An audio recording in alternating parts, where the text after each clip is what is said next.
우리 강단을 통해서 빌립 집사님이 받았던 그 응답을 우리가 또한 누리기를 하나님이 원하십니다.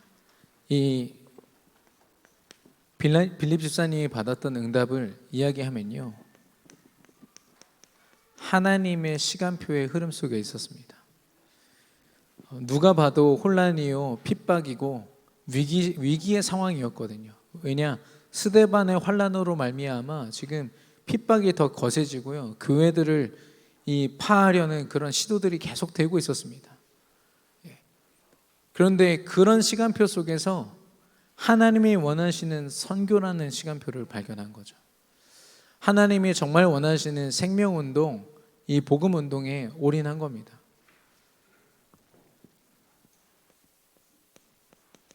시간표를 기회로 붙잡은 거죠. 사실 우리가 이 시간표라는 단어를 좀 핑계거리로 많이 삼지 않습니까? 이번에 좀 해보십시오. 좀 도전해 보십시오. 훈련 받아야 되지 않겠습니까?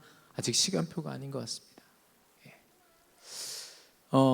그런데요, 그냥 하나님의 시간표일까 아닐까를 고민한 정도가 아니라 하나님이 주신 일생일대의 기회로 본 겁니다. 좀 더 심각하게 얘기하면 스데반 집사님이요, 그 당시에 이 그리스도 복음으로 하나님께로 돌아온 수천 명의 전도자들 중에 하나님이 스데반 집사님을 딱 택하시고 부르셔서 전도와 선교, 너희 민족이 가진 한계를 넘기 위해서 네가 죽어야 될 것 같다, 순교해야 될 것 같다. 하나님이 그 시간표를 허락하셨을 때, 이게 기회구나. 하나님 앞에 쓰임받아 우리 민족이 정말 선교할 수 있는 그런 기회구나. 단순히 내가 죽는다 안 죽는다 그런 판단이 아니라요, 하나님의 시간표 앞에 그걸 기회로 딱 붙잡은 거죠. 그런 스데반이요, 죽음의 그 순간에 예수님이 하늘 보좌에 서서 자기를 응원하시는 것을 보았고, 그 능력으로 돌을 맞는 순간까지도 앞에 돌 던지는 사람들 위해서 끝까지 기도하다가 죽습니다. 참 전도자죠. 빌립 집사님도 마찬가지입니다. 아무리 사람들이요 환란 때문에 흩어졌다고 하지만 그 흩어진 곳에서 자기들끼리 예배할 줄은 알았지, 이방인들에게 가가지고 복음 전하는 건 생각도 못했거든요.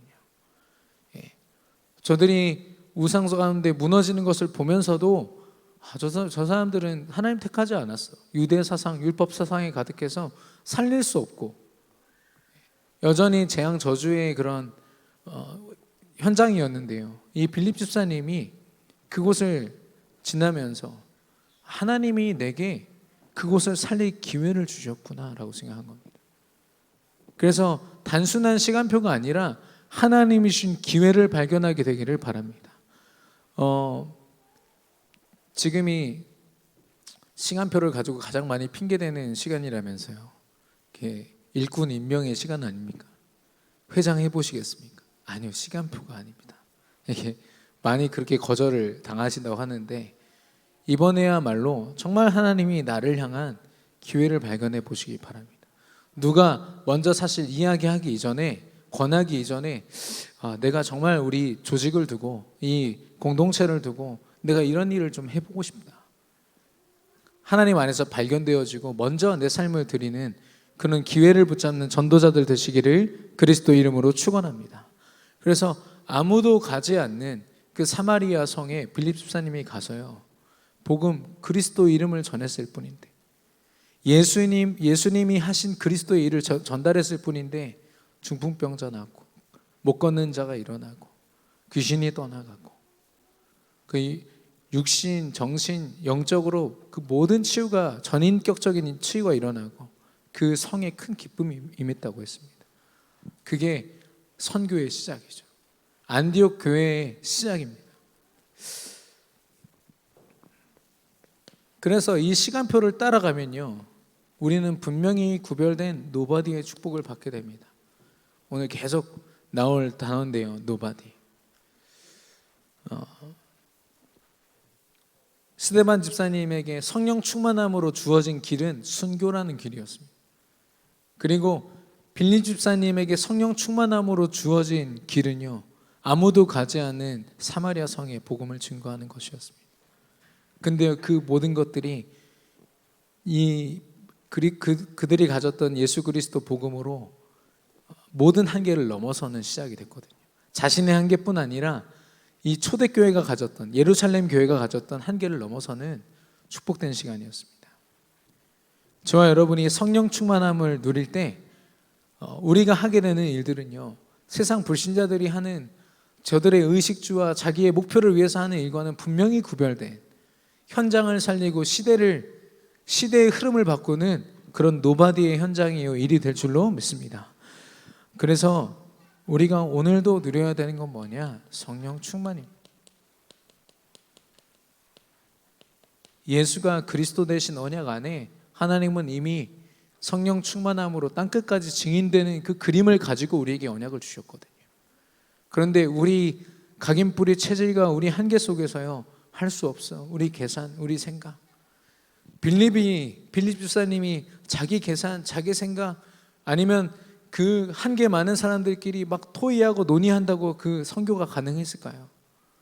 모든 걸 다 내려놓고 성령 충만함 받았을 때 하나님이 그런 증인으로 세우셨던 겁니다. 그런 노바디의 현장에 쓰임 받았던 겁니다. 생각나는 대로 생각하지 말고 주신 것으로 생각하라. 그냥 살아야 되니까 살지 말고 하나님이 주신 것으로 살아가라. 그것이 가장 안전하고 완전한 길이요 방법인 줄로 믿습니다. 정말 내가 안전하고 완전하길 원하고 우리 후대가 완전하고 안전하기를 원하다면 정말 하나님이 주신 성령 충만함을 누리시기를 그리스도 이름으로 축원합니다. 그래서 하나님은 우리 모든 우리 성도님들에게 이 응답들을, 빌립 집사님과 동일한 축복들을 우리에게 다 예비하셨거든요. 우리가 이제 받아 누리기만 하면 되는 것인데, 강단 말씀 그 결론에 각인뿌리 체질이 그걸 가로막고 있다고 말씀하셨습니다. 장애물이 돼가지고요, 우리가 당연히 누리고 당연히 발견해야 되는 것들을 볼 수 없고 체험할 수 없게 만들었다고 했습니다. 그래서 우리가 그것을 넘어서야겠는데요, 그래서 오늘 제목이 실수 가운데서 승리하는 자입니다.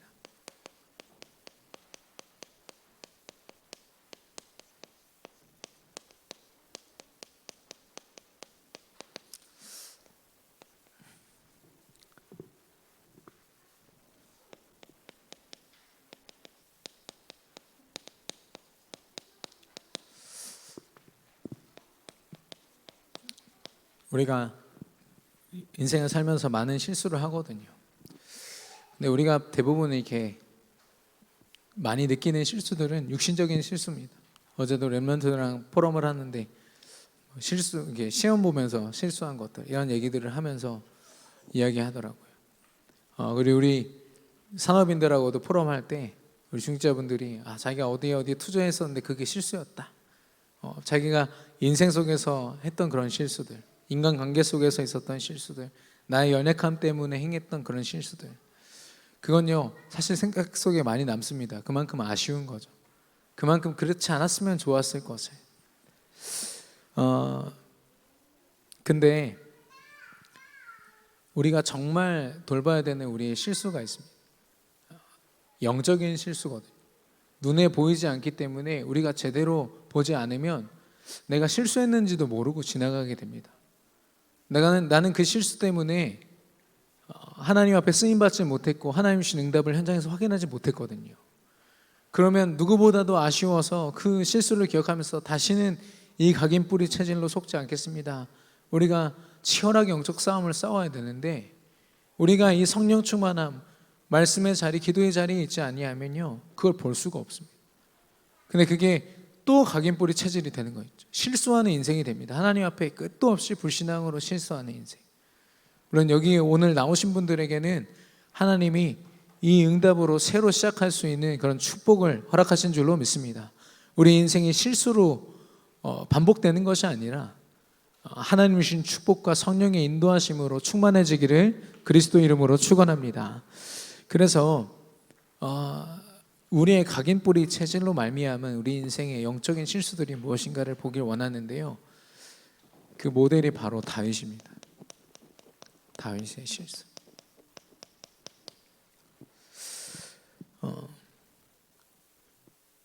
다윗의 이야기를 여러분 잘 아시지 않습니까? 다윗은 사실 이때 이 시간표가 어떻냐면 다윗이 골리앗을 이기고요. 이스라엘의 장군으로서 이렇게 용맹함을 떨치고 자기와 함께하는 그 동료 군인들과 함께 계속 전복 전쟁에 계속 하나님의 은혜로 승리를 하게 됩니다. 근데 그걸 질투한 사울 왕이 다윗을 죽이려고 온갖 짓을 했지만 결국 죽이지 못하고 사울 왕이 오히려 전쟁터에서 죽게 되거든요. 그 아들들과 함께. 근데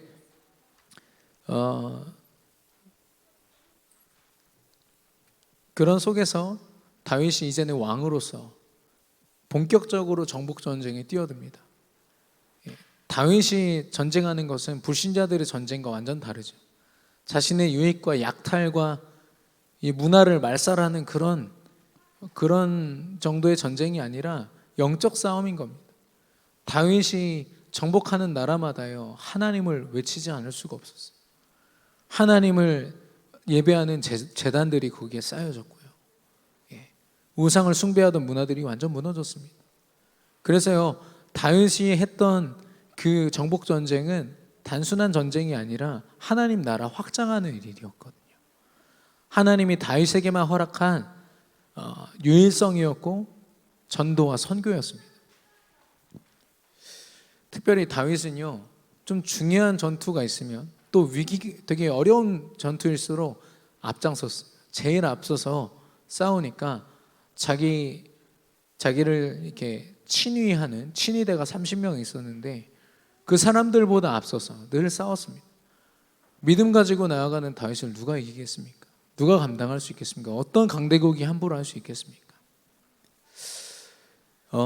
그런 다윗의 여정이었는데 어느 날 갑자기 찾아온 굉장한 전쟁이 지금 치루어지고 있는 그런 상태 속에서 다윗이 궁전에 남았더라라고 했습니다.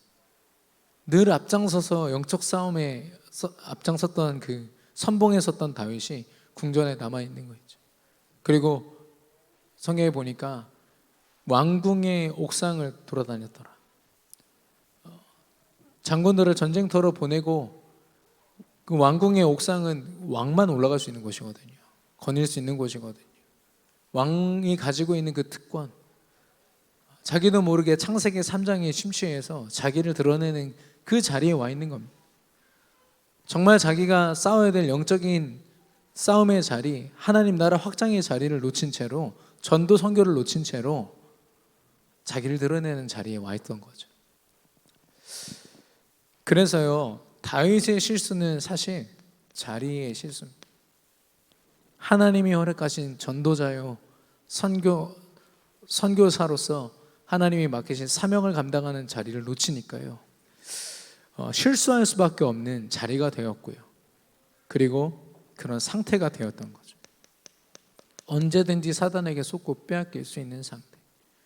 그래서 우리가 어떤 일을 행해서 하나님 앞에 실수했다 이전에 우리 상태가 벌써, 우리 각인뿌리 체질이 벌써 이미 속고 있는 상태인 거죠. 하나님이 맡기신 자리에 있지 아니한 상태. 그랬을 때 이 다윗이 그 옥상을 거닐다가 목욕하고 있는 여인을 봤습니다. 밧세바였죠. 자기의 친위대 우리아의 아내 밧세바였습니다.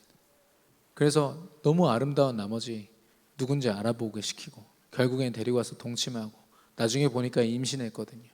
그래서 이 임신 사실을 숨기려고 우리아를 그 전쟁통에 있는 그 사람을 불러다가 어쨌든 동침시키려고 온갖 창세기 3장으로 할 수 있는 자기 권한을 통해서 할 수 있는 모든 걸 다 동원한 겁니다. 창세기 3장이요 아주 계속 반복이 되죠. 한 번 인본주의를 써서 그걸 수습하려고 하면요 하나님이 주신 방법 말고는요 그걸 치유할 수 없습니다. 오히려 문제가 더 악화되어집니다. 결국엔 어디까지 갔냐? 우리아가요 자기 아내와 동침하지 않고 자기와 함께 싸우는 그 병사들과 함께 계속 자니까 결국에는 가장 험악한 그 전쟁터로 보내가지고 앞장 세워서 죽게 만들죠. 굉장히 악랄하게 하나님의 사람 다윗이 한 짓이라고 보기에는 정말 악랄할 만큼 최악의 결과를 낳았습니다. 이런 상태 속에 있으니까요, 눈에 보이는 것에 속는 겁니다. 하나님이 주신 오감, 이걸 가지고 하나님이 만드신 것들을 보고 하나님의 역사를 보라고 우리에게 주신 것인데, 그것보다 더 중요한 건 뭐냐? 영적으로 나와 함께 하시는, 보이지 않지만 역사하시는 하나님과 함께하고 누리는 것이거든요. 근데 당장 우리의 오감과 눈에 보이는 것, 느껴지는 것 때문에 하나님 주신 영적인 축복들을 다 놓치는 거죠.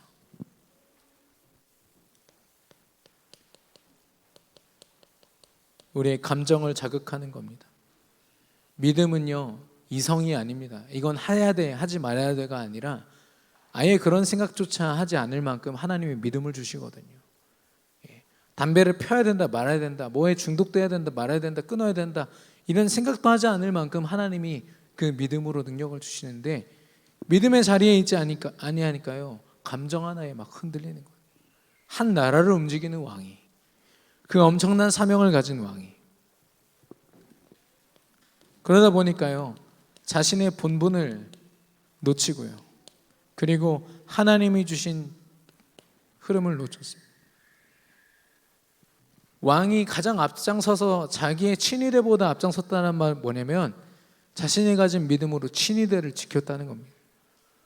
친위대도 왕을 지키겠지만 이 왕이요, 자기 부하들을 지키고요, 나라를 지키고, 엄청난 자신의 본분이 있는데 그 현장에 있지 아니하니까 오히려 자기와 함께 다윗의 장군 시절부터 함께 해왔던 그 동료를요, 사지로 몰아넣어요. 우리가 믿음의 여정을 걷지 아니하면 우리가 있는 현장, 우리를 통해서 당연히 살아나야 될 현장, 지켜져야 될 현장이 사지로 몰아넣게 됩니다. 사단에게 속고요. 더 안타까운 건 후대들이요, 사단에게 빼앗기게 됩니다.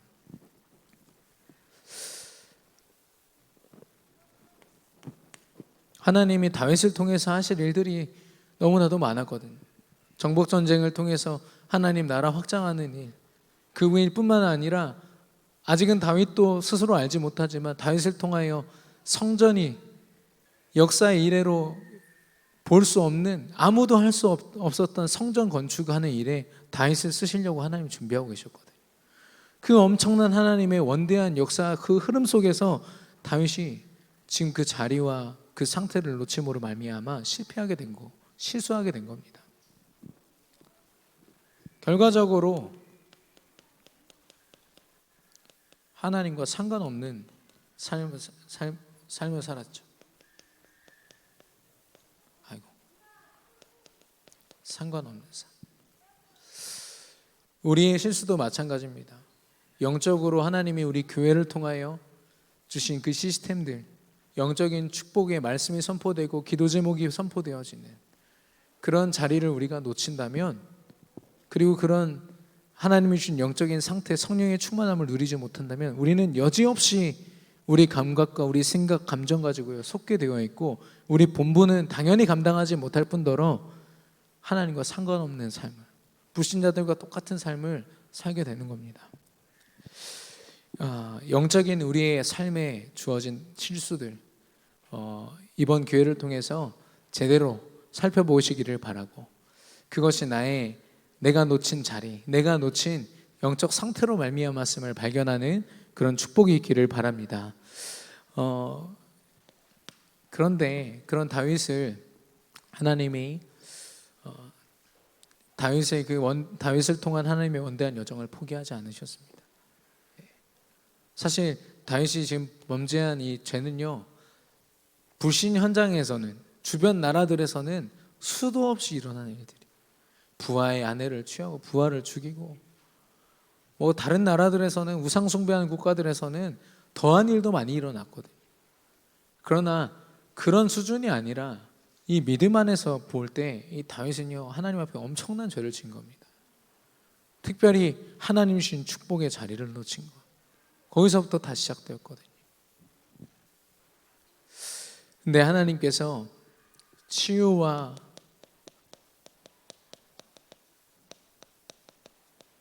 회복의 시간표를 허락하시는데, 그 시작이 바로 나단 선지자였습니다.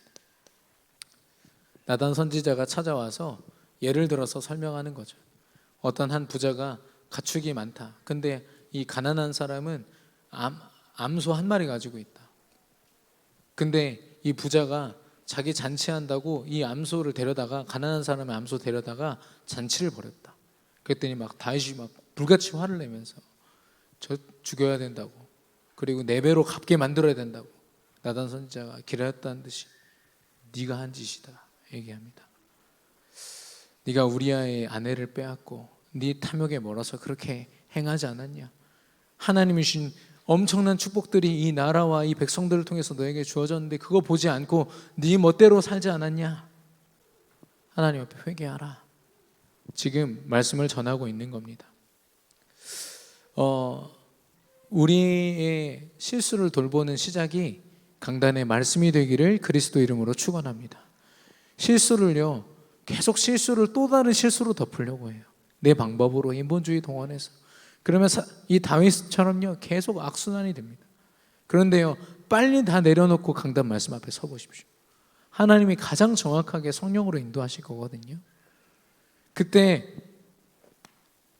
이 다윗이, 어떤 왕들은 하나님이 회개하라고 선지자를 보내면 막 뺨 때리고 감옥에 가두고 그러는데 다윗이 하나님의 마음을 깨달았던 거죠.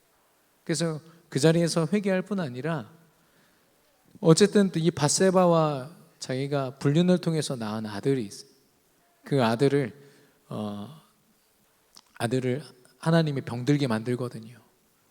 병들게 만드는데 그 아들을 두고 정말 회개하면서 금식으로 기도합니다.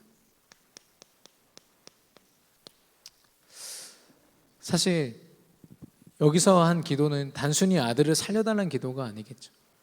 자기가 놓쳤던 이 자리와 이 축복과 이 영적인 축복의 상태를 회복하여 주시라. 하나님 그 시간표, 그 기회를 내게 주시면 다시 한번 하나님 앞에 서겠습니다. 온전히 하나님의 언약을 붙잡고 기도가 시작된 겁니다. 강단의 말씀, 주의 종 담임 목사님을 통해 선포된 말씀과 그 말씀에 붙잡힌 그 기도로 말미암아 우리의 잘못된 인생의 방향과 모든 삶의 시도들이 올바른 방향으로 맞춰질 줄로 믿습니다. 그래서 오늘 본문에도 나오지만 그 아들이 결국엔 죽게 됩니다. 나단 선지자가 뭐라고 얘기합니까? 당신의 적들로 하여금 빌미를 주었다. 하나님의 왕 다윗이 불륜으로 아들을 낳았다고. 그럼 그 아들이 크면 클수록 계속 다윗의 약점이 되지 않겠습니까? 우리가 낳은 이 영적인 실수와 영적인 실패는요, 빨리 그 불신앙의 끈을 끊지 아니하면 계속 우리를 발목 잡습니다. 우리 각인뿌리 체질을요, 빨리 하나님 앞에 내려놓고 치유에 도전하지 않고 말씀에 붙잡힌 바 되지 아니하면 계속 그게 우리 인생을 발목을 잡고 우리 후대까지도 그게 전달돼서 우리 신앙을 방해한다니까요. 그래서 하나님이 그 아들을 죽이심으로 불신앙의 그 끈을 끊으신 겁니다. 잘못된 열매를 끊으신 거죠. 그리고 하나님은 다시 다윗을 향한 하나님의 계획을 시작하십니다. 그 밧세바와 사이에서 하나님의 솔로몬을 허락하시거든요. 성전 건축의 이 하나님의 그 계획을 준비는 다 하지만 결국 이룬 사람이 그 아들 솔로몬입니다. 하나님이 그 원대한 계획과 뜻을 위하여서요, 다시 한 번 더 다윗에게 기회를 허락하시고 그 여정을 변함없이 걸어갈 수 있도록 허락하십니다. 이게 우리가 누려야 될 참된 치유 회복입니다. 내가 생각할 때 좀 괜찮아졌다, 이건 우리 감정이고 우리 생각이죠.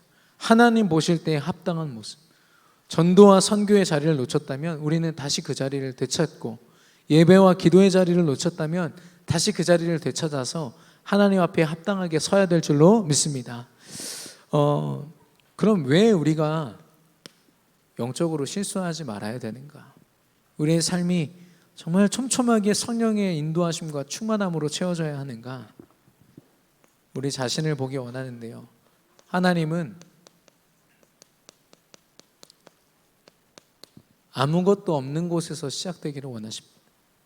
우리가 돈이 많고 명예가 있어서 뭔가를 좀 해볼 수 있다, 이래서 하나님이 시작한 경우는 없습니다. 완전 무의 상황에서도 하나님은 유로 창조하시는 분입니다. 그리고 심지어 하나님은요, 망한 곳에서 시작하십니다. 완전히 망한 노예의 포로 속국에서 하나님의 7명 렘넌트들이 그 강대국을 정복하고 다스릴 자들로 세워졌습니다.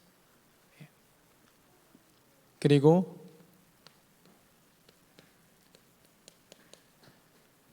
시대적인 렘넌트들과 전도자들이 굉장히 외로운 사람들이었습니다. 어떻게 보면 막 여론을 조성하고 사람들을 동원하고 서로를 의지해가지고 뭔가를 좀 해보자 으쌰으쌰 하는 사람들과는 너무 상반되게 혼자 있는 시간들이 많았고, 어떻게 보면 되게 외롭다 싶을 만큼 바울도 많은 시간들을 감옥 안에서 보내지 않았습니까? 그래서 나그네라는 표현을 씁니다. 그래서 결국엔 하나님이 그들에게요, 아무도 할 수 없는, 그리고 그 가치를 알지 못하여 하지 않는 그런 일들을 감당케 하십니다. 왜 아무것도 없는 상태 시작하게 하십니까? 우리는 복음 때문에 남은 자인 줄로 믿습니다. 왜 망한 곳에서부터 시작하게 하십니까? 우리는 복음 때문에 남는 자입니다. 왜 우리가 외로운 상태 속에 있게 하십니까? 하나님이요. 우리는 언약 속에서 하나님이 주신 능력과 임마누엘의 축복으로 이 시대에 남을 자이기 때문입니다. 또한 아무도 할 수 없는 일을 통해서 빌립이 자신이 사마리아 성에 있었던 역사를 그 예루살렘 교회에 가서 이야기하거든요. 내가 사마리아 성에 가서 복음 전하니까 그 이방인들도 복음 듣더라. 우리가 가지고 있던 한계 생각 다 틀린 거였다. 하나님 신 선교가 거기에서 펼쳐졌다. 그랬을 때 이 예루살렘 교회에서 베드로와 요한을 파송했다고 했거든요. 확인하려고.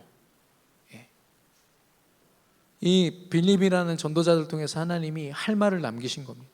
포럼할 내용을 남기신 거죠. 그걸 통해서 안디옥 교회의 선교의 역사들이 시작되지 않았습니까? 마찬가지로 아무도 할 수 없는 그 일을 통해서요, 후대와 또 그 시대를 두고 하나님의 복음의 작품을 남기고 포럼과 할 말을 남길자. 하나님이 저와 여러분을 노바디의 축복을 가진 자로 부르신 줄로 믿습니다. 그래서 우리는 우리 인생 불신앙 속에 막 살면 또 사라지더라고요. 후회하더라도 막 살면 사라지더라고요. 근데 그게 아니라 세밀하게 우리의 실수를 돌보고 정말 단 하루를 살아도 우리 24시간이 성령 하나님께 붙잡힌 바 된 충만함을 누리는 그런 전도자의 삶으로 우리가 시작하고 또 살아가게 되기를 그리스도 이름으로 축원합니다. 결론입니다. 우리 옆 사람과 인사하겠습니다. 그리스도 안에서 괜찮습니다. 실수를 좀 많이 하셨나 봐요. 계속 아멘 안 하시다가 되게 크게 인사하시네. 괜찮습니다.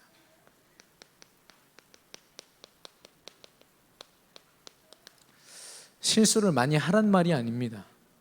우리가 씻지 못할 과거의 실수들, 하나님께 범죄했던 것들, 오늘 하루만 해도 우리의 생각과 마음과 우리의 많은 것들로 사실 불신앙 속에 살았습니다. 하지만 우리는 예수 그리스도 안에서 괜찮은 줄로 믿습니다. 다시 우리가 빠르게 그 상황 파악을 빨리 하고요, 다른 어떤 인본주의와 내 인생 경험 앞세우기 전에 복음을 앞세워서 다시 이 자리와 상태를 되찾으면 됩니다. 특별히 강단의 말씀으로 돌아가는 건 절대로 실수가 없습니다. 절대로 오차가 없습니다. 강단의 말씀에 생을 거는 그 성도와 그 전도자에게 하나님이 이 교회를 통한 이 시대의 응답을 보이실 줄로 믿습니다. 한 번만 더 쓰겠습니다. 노바디.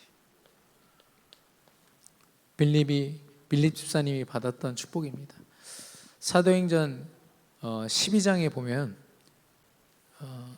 21장인가요? 21장에 보면 바울과 그 팀이 전도하다가 가이사랴라는 그 지방으로 오게 됩니다. 거기에서 그들을 맞이한 사람이 바로 빌립 집사님이거든요. 사실 바울은요, 빌립 집사님과 함께 7 집사님으로 뽑혔던 스데반 집사님을 돌로 쳐 죽인 장본인입니다. 그러니까 같은 전도자이지만 내 동료, 내 친구를 죽인 사람으로서 그 감정이 남아있지 않겠습니까? 얼굴 볼 때마다 그 생각이 났겠죠. 근데요, 그런 자신의 한계도 감정을 다 초월해버렸어요. 전도와 선교를 위하여서.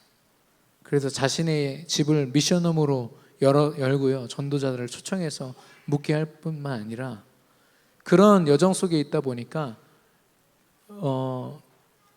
빌립의 내 딸이 예언하는 자라고 되어 있습니다. 그 말은 그 딸들이 무당이란 말이 아니라 하나님의 예언의 말씀을 전하는 전도자들이었다는 거죠. 빌립 한 사람이 하나님의 시간표를 보고 아무도 할 수 없는 그 응답을 누렸을 때 자신의 각인 뿌리 체질에 매여 있는 것이 아니라 그런 시수들을 하나님 앞에 내려놓고 노바디의 현장으로 나아갔을 때 하나님은요, 그 빌립만 선교의 축복을 누린 게 아니라 그 교회와 또 그 민족과 또 믿는 모든 사람들과 그 후대에까지도 이 믿음의 선한 영향력으로 전달할 수 있도록 그 인생을 축복하신 겁니다. 저와 여러분에게 주신 축복인 줄로 믿습니다. 모든 현장에서 빌립이 받았던 이 축복, 강단의 말씀으로 누리고 체험하는 저와 여러분 되기를 예수님의 이름으로 축원합니다. 우리 주신 말씀 붙잡고 이 시간 합심으로 기도하겠습니다.